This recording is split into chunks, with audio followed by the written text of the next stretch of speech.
Ever wonder what financial advisors have to say about money goals, the market, or economic issues? If you have, then this podcast is for you.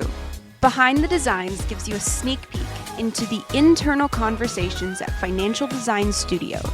Michelle Smollenberger, a certified financial planner and the CEO here at FDS, will be your host and guide. Welcome to Behind the Designs. All right, welcome back to the podcast. Today we are going to talk about taking the fear out of taxes. And I think last time we might have started a tradition. I was telling some knock-knock jokes. And to lighten the mood up here, because we're talking about taking the fear out of taxes, I'm going to tell a few tax jokes, Steve. So are you ready for these? Let's go for it. All right. Ever wonder how Form 1040 got its name? How did it? For every $50 you earn, you get 10 and they get 40. That sounds about right. All right. Don't worry, they get better. I'm not guaranteed to laugh at any of these. That's right. Okay. This is a little political. What's the difference between death and taxes? What? Congress doesn't meet every year to make death worse. Ooh. Very true. Okay, I think I'm just telling these jokes for myself. Okay, this one's pretty good. All right, worried about an IRS audit? Avoid what's called a red flag. That's something the IRS always looks for. For example, say you have some money left in your bank account after paying taxes. That's a red flag. Red flag for sure. Okay, thank you, Jay Leno. And then for all you moms and dads out there, you can never appreciate your kids more than at tax time. Very true. Tax babies. Little That's what walking they call deductions. So I actually have one to add to that. Kind of the funny signs when you drive past businesses and they have their funny signs out front. Mm-hmm. What does the IRS stand for? Any ideas? Nope. The IRS. When you combine the two, it's theirs. That's pretty good. Okay.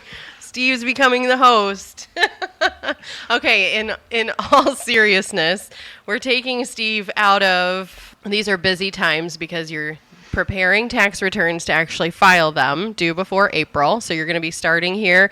It's January. You're going to be going into that. And then you just finished the year end, finishing up tax planning that we do for clients because we don't want them to be surprised when their tax return actually gets completed and filed. We like to let them know beforehand. So we do their tax return. Essentially, you're doing it for them.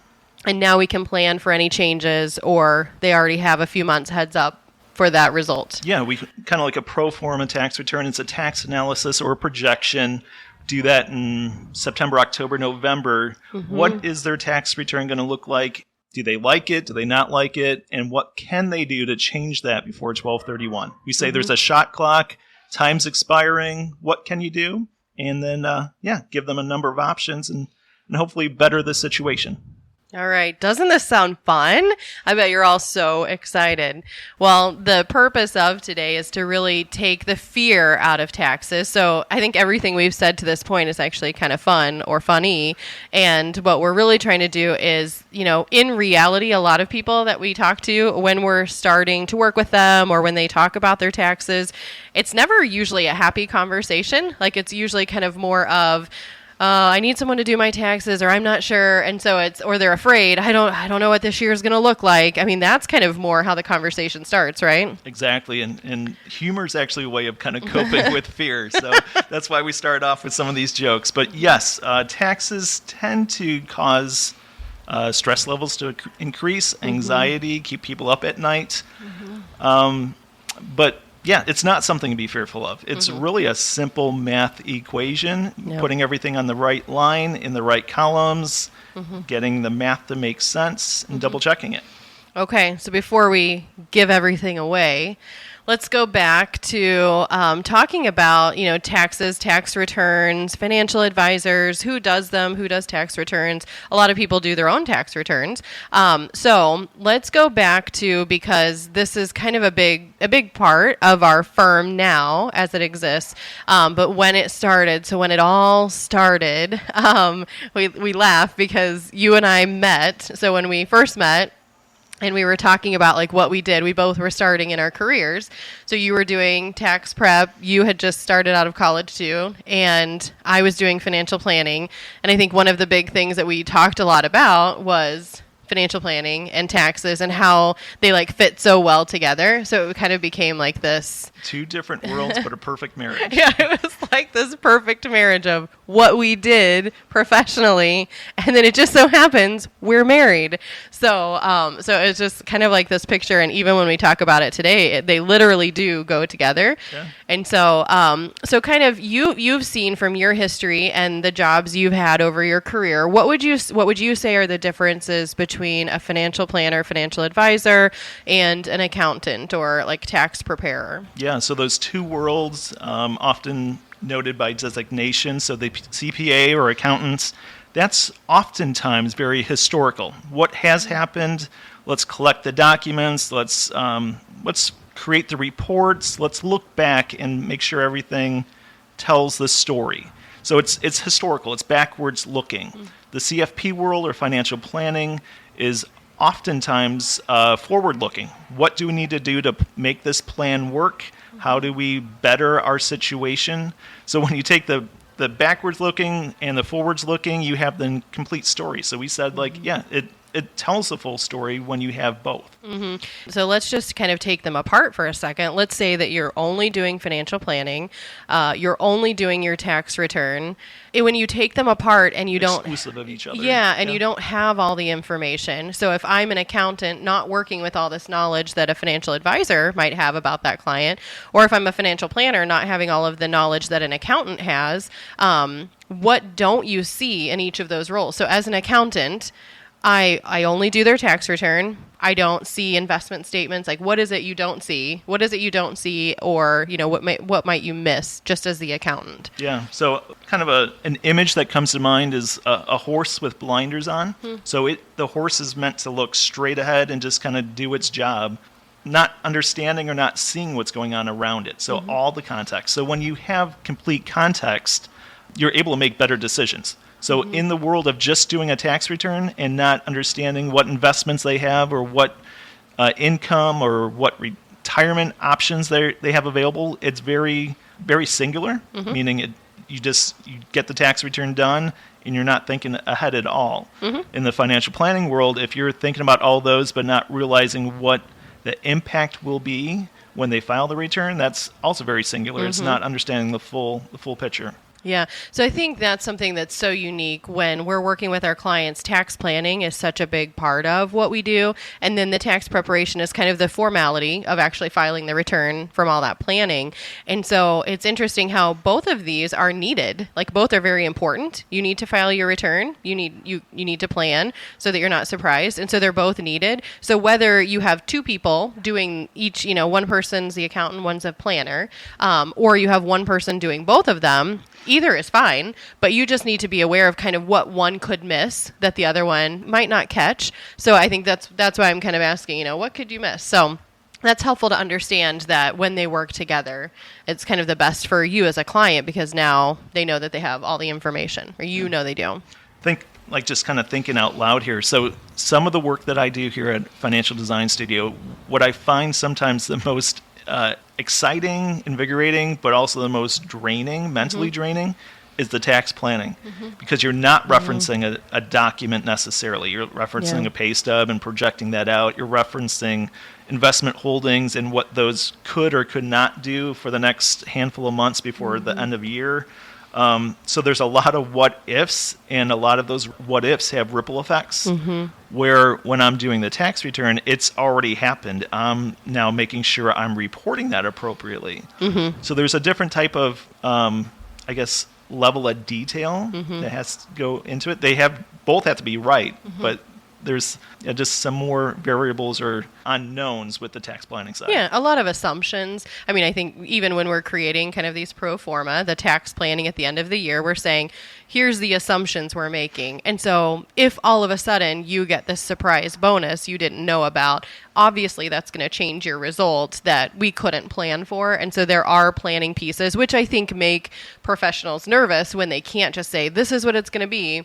And then if it changes, that makes you nervous. But when we're working with clients, we're all aware that we're saying, hey, this is the best projection we can do with all the knowledge that we have. So we're really working on it collectively with the client. And so it makes that whole process, what it is. So you're trying to get to the best that you can, the closest you can. And sometimes it's a little different, but, there are surprises that sometimes you just can't account for. So that's good. All right. So one question, I guess. So we're talking about financial advisors, taxes. If someone was just curious, like, I hear accountants are really busy during tax season. Like, what do you actually do during tax season? So give us a behind the scenes look. What do you do during tax season? So it's because it's January. So from January to middle of April, right? We say it's tax season. Yeah. All right. What happens in that time frame? So there's a little window of vacation time between Christmas and middle of January.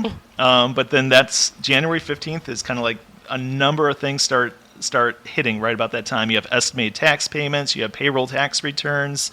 You have the corporate tax returns due in March. You have tax documents starting to come out. So, you turn the calendar and you hit January, things start moving pretty quick. So what does tax season look like? What do I actually do? It all depends on the day, but it's a big project. Making sure that clients know what to give you, when to give it to you, how to give it to you, assembling the tax return, so going through all the documents, make sure you're not missing something, putting it on the tax return, reviewing that, communicating that with the client. There's a refund. That's usually an easy email or phone call if there's a balance due, especially an unknown. So we didn't do a tax analysis. It's a surprise for them. That's a hard email or phone call to send. But yeah, it's between January and April, there's a lot going on between the businesses, the personal payroll returns. Yeah, so when you kind of say one big project, it's basically consider like one big project where you have hundreds of little projects within it. So whoever comes in first, the first clients, we hope that there's more earlier, we want people to be getting them done sooner. You have, whenever people get you all of their information, you can complete each little project so that by April's deadline, the big project is done. That's the goal. Exactly. Like W-2s usually get mailed out end of January. The 1099s from custodians usually come around that time as well. Seems like things get delayed a little bit more each and every year. Yeah. But the sooner the documents come in, the more focus I can give to it. Yeah. So I think that's actually something, one of the interesting things that I think you do as you're going through this process, you track a lot of information. So you'll track, the first document that we get from a client. So let's say I'm bringing my tax return to you. You track the first day I drop off, let's say the first document. And then once I get you all the information, and so then the time that it actually takes you to complete the return. And then, so we're actually able to say, like, how long is it taking us to actually turn everything around to them? Now, one of the things that's very interesting, and we put this in a blog post last year after tax season, was over the past few years, we've noticed that people are taking longer to get information to us and just maybe accountants in general. So as, let's say you have 200 tax returns, if all 200 are waiting longer to get you more information, then you now have a shorter window. So instead of from January to April, if everybody's waiting until like March 1st to get you. So now you really have from March to April 15th to get all of those 200 returns done. Yeah, it's a very concentrated time period. Yeah, so then it's like even crazier because everyone's waiting to the last minute. So what's interesting about that is we kind of step back and we say, wow, we see these trends happening. Why is this happening? Now, one thing that happened in there, like during COVID, the date was extended 1 year. Until June, I think it was June 15th, that people could file their return until. So we've had all of these kind of tricky times or timelines that have kind of changed, stuff like this. And so what I love is that we're tracking this. And so one of the things that we're encouraging you, whoever you work with, or if you do your own return, like get that tax return done. I mean, the nice thing is you can get your return done and pay the balance before, actually file it and pay that balance before the deadline, but get everything to your accountant so you can know what the result is. Don't wait. Once you've got everything, get it to them. Yeah, it's and actually a really interesting, when you look back and kind of look at all the data, without keeping track of data, you can't, if you don't measure it, you can't improve it. So we've kept all that data since day one of our business. And people are such creatures of habit. Like you know that of yourself, but when you kind of look at some of the numbers and dates, like it tells a story. People come in on the same day, they drop it off in the same way. So we keep track of when they drop off their first document, when they drop off their last document, when I've emailed them, how long it's taken since the whole duration of the preparation. So all of that data gives us a story of how we do, how efficient we are, how we can improve, and then also the behavior of our clients. Yeah, and people in general. Yeah, I think that's helpful. Okay, so that helps us to kind of understand. And so first takeaway, get everything to your accountant. Let's get this done. Earlier the better, please. That's right. Let's make Steve's life easy. So these are the things that, you want them to do a great job for you. So get it to them so they have plenty of time. So help your accountants help you. All right. So now let's just shift a little bit and talk about why people are afraid of taxes. We said we were going to take the fear out of it. There's a lot going on. We've just heard, it takes a lot from you to get all of these completed. So when you hear some of these conversations or people first coming to us to do their return and they sound afraid or they sound nervous, why do you think that is? Yeah, so that's usually based on something in the past. Either they've had a nasty surprise where they had to write a check to the IRS, the state. No one likes writing a check, so they always remember that one time when and then fill in the blank. Yep. The other reason is often because they don't like math. They never liked math. No. And honestly, the tax return is simple math. Like, I remember back when I was in college and doing all these different classes to eventually do a tax return, which is adding and subtracting. That's a simple math. So to all you fourth graders out there, because our daughter's in fourth grade doing multiplication and division, already having done addition and subtraction, she could handle this? She could handle it, yeah. But in theory. Keep it up. Don't stop learning math. That's right. So we're making your math lesson today applicable. Stay in school. Exactly. Real life example. All right. So people are afraid of just that one experience. Now, let's take that one experience that anyone had. So let's just say it was a surprise bill. So you filed the tax return, you used all the documents that clients gave you, and now, we all think we're done. We either had to pay in or we got a refund, we're done. So what you're talking about is now the IRS comes back and says, hey, we got your tax return. We've reviewed the documents, but there was actually another document you didn't submit and they didn't give to you, the accountant, for some reason. There's something that they don't agree with. And so they send a letter to you just letting you know, hey, we have a discrepancy here.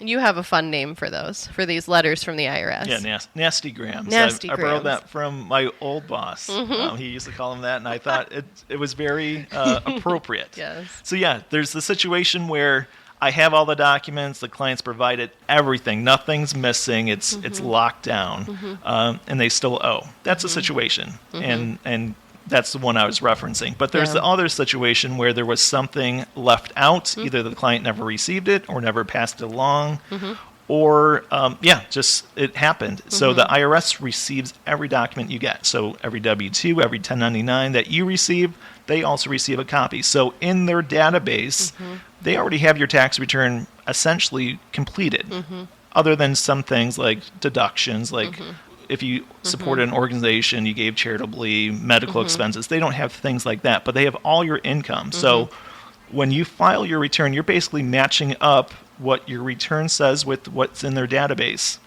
If something's off, they're going to send you a notice, the nasty gram that we called it. And it'll be Mr. and Mrs. Taxpayer, you left off this income. And with that notice, there's often penalties or interest. And no one likes going to the mailbox and picking up one of those. You owe us more. usually when they see something from the IRS, they open it up. They're not expecting good news. They're expecting bad news. Yeah. Yeah, that's true. It's very rare that, hey, we found more money for you. I think another reason that people are afraid, so this is something, okay, so people get their documents and maybe you're doing your own return and you're like, it's like $1,000 of income on this one 1099. Do I need to put that on there? I'm not saying I know anyone that does this, but I know that there are people that probably should be afraid of the IRS if you're not reporting all of these pieces and you say, oh, it's not that big of a deal. You'd be surprised how many people. But for them to realize that, like you just said, the IRS gets a copy of your documents, your W-2 that your employer gives you, 1099s pieces like this of your investment income. I mean, the IRS knows. And so you're not hiding anything. And this is basically when you get this letter because they've found a discrepancy. It's because they've taken their copy of the documents that you were given, their documents, and they've compared them, and there's a mismatch. Yeah, exactly. And in those very rare circumstances where a client will ask that question, I'm giving them a very firm answer. I'm signing the return as well as you, and I don't want to leave anything off. Exactly. And if they're not comfortable with that, they can sign their own return and prepare their own. Yeah, and so there are times where, we know, like, and that's where you have a process. You're like, this is the process I go through. Everything's included. We're not, like, even when you're preparing something, there are people, well, what should I give you? But that isn't a direction that we like to go in at all. It's, nope, tell me what is, what was, and you deal with the result. And so... Yeah. In that collection of documents process, I say, if you don't know, provide it. Give me more than, give me everything, and I'll sort through it. Exactly. And so that's where it's like, even that can take some of the fear out, just knowing that the person who's helping you to prepare your return is actually, like, walking through this process with you, because like you said, you don't want to have to answer any of these follow-up letters, because once you get a letter, you have to respond to it or pay the bill. And so you're trying to help them also avoid any of these things. So I think that's something that kind of takes a little fear out, knowing that, hey, my accountant's on my side and really trying to help me make sure that things are right when we're preparing it. Yeah, so we talked about some reasons for fear is the situation in the past, the math side. Another one is just comfortability or knowledge level related to taxes. Yeah. Oftentimes, we're dealing with this every day. So we see it, we're always thinking it, but I'm thinking of someone that has a full-time job, they're raising a family, they don't have time to be learning or keeping up with all the changes. That's one thing that keeps us very much employed, is the constant change coming from Congress and the government that changes the limits, changes the amounts, changes the rules consistently and constantly. Yeah. That keeps us busy. And I think, so let's just touch on that a little bit, because something we're always, when we're doing tax planning, trying to make people aware of things that we forget. So, a few years ago, there was these new tax brackets that we have today until the sunset in 2025. So these tax brackets that were a part of the Tax Cuts and Jobs Act. Yeah. So this goes back to 2018, when that started. Here in a couple years, those are going to end. And so we're going to have higher rates. If nothing changes, we're going to have higher rates and narrower brackets. Yeah. And so you might find yourself making no changes in your income or anything that you're making or deducting on your return, but you might find that you have a bigger tax bill. These are things that we're always trying to remind people of. Hey, these are opportunities or windows in time that you could do things that you otherwise can't or may not be able to do coming up unless something changes. Yeah, we were putting together a financial plan last night and just laid out a timeline. The client's situation was very consistent from now through retirement, but in 26 their tax bracket increased from 22 to 25, just the tax bracket, without anything else changing in their life. They didn't get a bonus, nothing like that. So knowing when certain things happen based on age, based on rules, based on changes is really important. Yep. Okay. So one of the resources we want to point people to is a new video that you're talking about tax brackets, just simply what they are, and you have a really good way of explaining this. So let's give a little gold nugget here, and then they can go watch the video to get more information. But just tax brackets in general. When I say, "Oh, my tax bracket is 22% or whatever," like, is every dollar taxed at that? Walk us through a little. Yeah. So the way I've always explained it is if you've ever been to a wedding, been on a cruise, or been to like a company ball or something, a year-end ball, where they stack all the champagne glasses and do that champagne waterfall. They fill the top glass, and then it trickles down and fills the next, and fills the next, and fills the next. That's how taxes work. It fills up that first cup or that first bracket. Yep. Anything that dribbles over, it fills up the next and the next. So not everything's at 10% or 22, or it's each one until you get to your last dollar, and that's the last. That's how you figure out what bracket you're in. Yep, exactly. So even what you hear from people, I think is very interesting, because you might hear them say, "Oh, I'm in the 35% tax bracket," whatever that bracket is, but it's realizing, well, wait, you also paid some at all these lower levels. It's just your last dollar. It's where the last dollar falls is what bracket you're in, but when you factor in all the deductions and credits, your effective rate is often different than the tax bracket rate. Exactly. So there's a little nugget. We just did a video on this, so you can actually understand that a little bit more. But it's amazing how many people, when we're doing plans for people, I mean, you'll explain this and like, interesting. It's just like, these are just common things. So I think it's really cool when you explain it that, people can understand. It's this knowledge takes out the fear. Try to make it something visual. That's how I understand things. If I can draw it, write it out, kind of see it visually, that's how I understand about it. Yeah, and it's funny because a lot of times we'll present a plan, as a team, because there's so much going on, and each of us has our own little acronyms or whatever we use, or images, and so we'll eventually, sometimes, if Steve isn't in the meeting, we'll say, it's like the champagne waterfall, and we just laugh because we're like, use the same one, like, here's what, and we know what you're going to say if it's you. We're like, here he goes. If it's something good, borrow it and use it. Exactly. Yeah. So it's whatever that is that really helps you remember, but that's how you can kind of think about those. So that's great. All right. So let's just really quick, I want to talk about why people need an accountant or who needs an accountant. So there's a few different scenarios.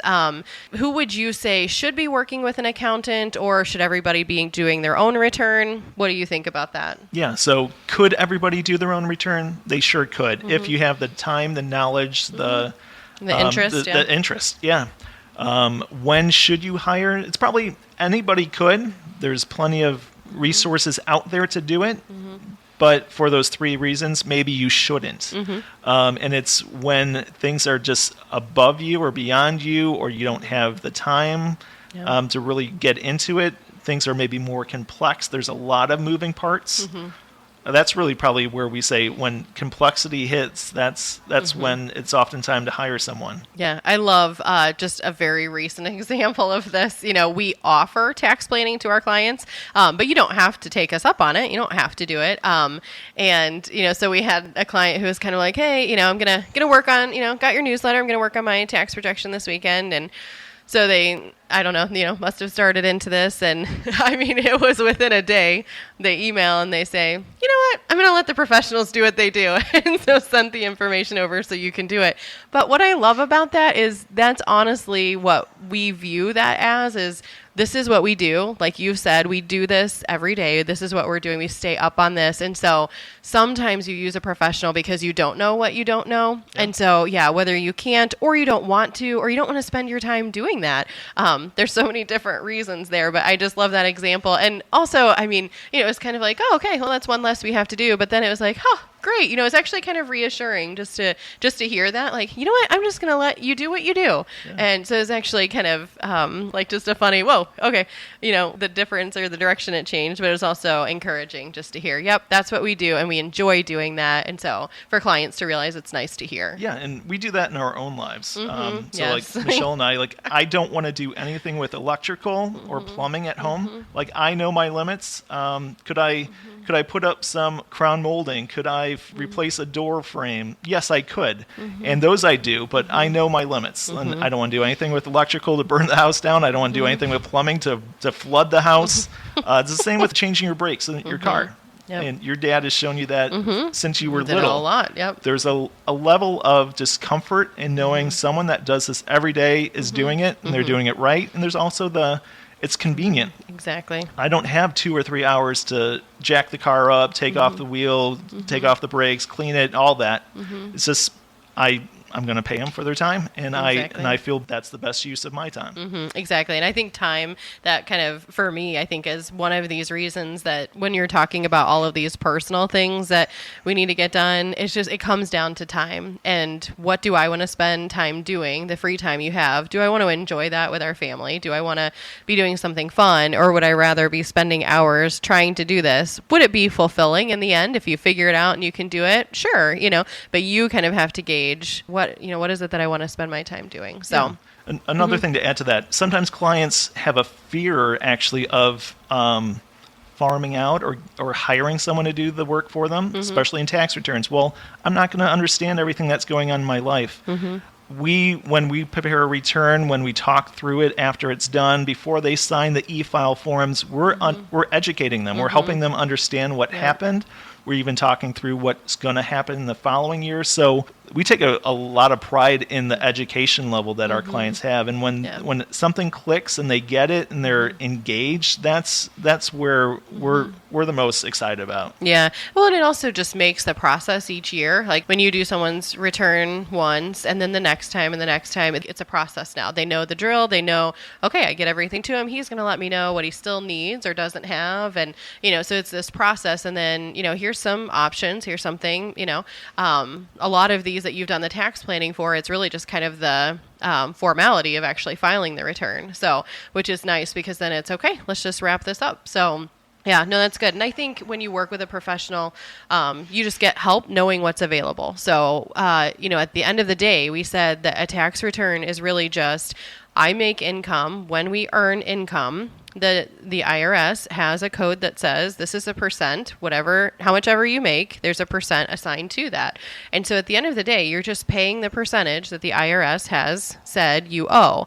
The difference is that there are ways that you can decrease that by the planning you do. So whether you're contributing to retirement accounts, whether you have deductions for charitable pieces like this, that's really how you're changing the amount you owe, is by adding some of those things in that the IRS has said are allowable. And so that's how you decrease your tax bill if that's an option for you. So that's why this tax planning becomes important, because you might be someone who is doing a lot of things where there are IRS credits or deductions for those things. And so that's how and why that changes. That's why it's very simple, but it's not, because you might have things that you could benefit from. And so that's what working with a professional can point these things out, whereas you may not know that they exist on your own. So you might not be getting any of those, deductions or credits that you could take. And so that's kind of that difference. That's what you gain by working with a professional.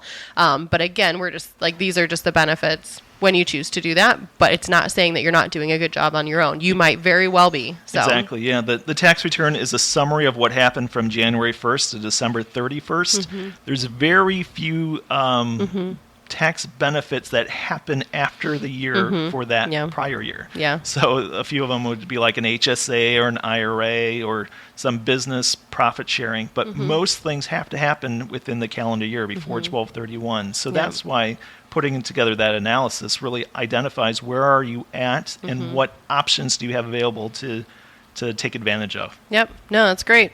All right. So this has been really helpful. Any final words as we send you off back to your desk for tax season? Do you have any final parting words that you want to encourage people? Yeah, so some people think I go back in a dungeon or I'm stuck in a basement corner. I'm not, and really I enjoy the tax returns because it gives me at least one for sure time throughout the year I'm interacting with the client. And whether they like it or not, we were talking. And that's really what I enjoy, is the stories behind it, the people that I'm interacting with. Each return is a puzzle in and of itself. It's black or white. The math has to make sense. And that's really what I enjoy doing. That's good. And this year, you're taking Jake in with you. So it's going to be... we have reinforcements. That's right. So it's going to be the two of you going into tax season together. So. And Trevor as well. Exactly. Yeah, and Trevor's a part of that. So yeah, the team here is growing, and I'm not doing this alone. I have a great support around me, a great team that I'm working with. So There's no fear for me going into tax season. Like we're planning it now. And Yeah, that's good. Yeah, we're ready. We're getting ready. Here we go. But no, thank you. Thanks for taking time because, yeah, I know this is your busy time. So thanks for stepping out of that and kind of giving us some heads up so people can hopefully move in through the tax season, taking a lot of fear out of it and just knowing, hey, it's just my time to kind of summarize last year. So all right. Well, we've got, in the future, I know we're going to be talking about an episode. Every tax return has a story. So there's going to be some other fun ones about taxes that are coming up. So I know that we will have you here again. But thank you so much. Just as a reminder to everyone, because it's tax season and you're going to be getting all of these documents, please get those documents put together, get them to your accountant. They're helping you so that they can get that done for you so that you're not waiting till April. Then everyone isn't rushing and waiting till April, trying to do every accountant a favor here. So, yeah, if you get everything, go ahead and get started, get that done. So, all right. Thank you so much for listening. If you have any questions or ideas or topics you want us to be sure that we're touching on, please email those to podcast@financialdesignstudio.com. Steve, please join us again, but thank you so much for coming on today. Yeah, it was a pleasure. Thanks for having me. All right, and we'll see you on the next episode. Thanks for tuning in. If you like what you hear in our podcast, please subscribe. We release new episodes every other week. And quick note, the content discussed on this podcast should not be taken as financial advice. Financial Design Studio accepts no responsibility for your individual actions or choices. But for more information about Financial Design Studio and who we are, check out our website, financialdesignstudio.com. We'll see you in the next episode.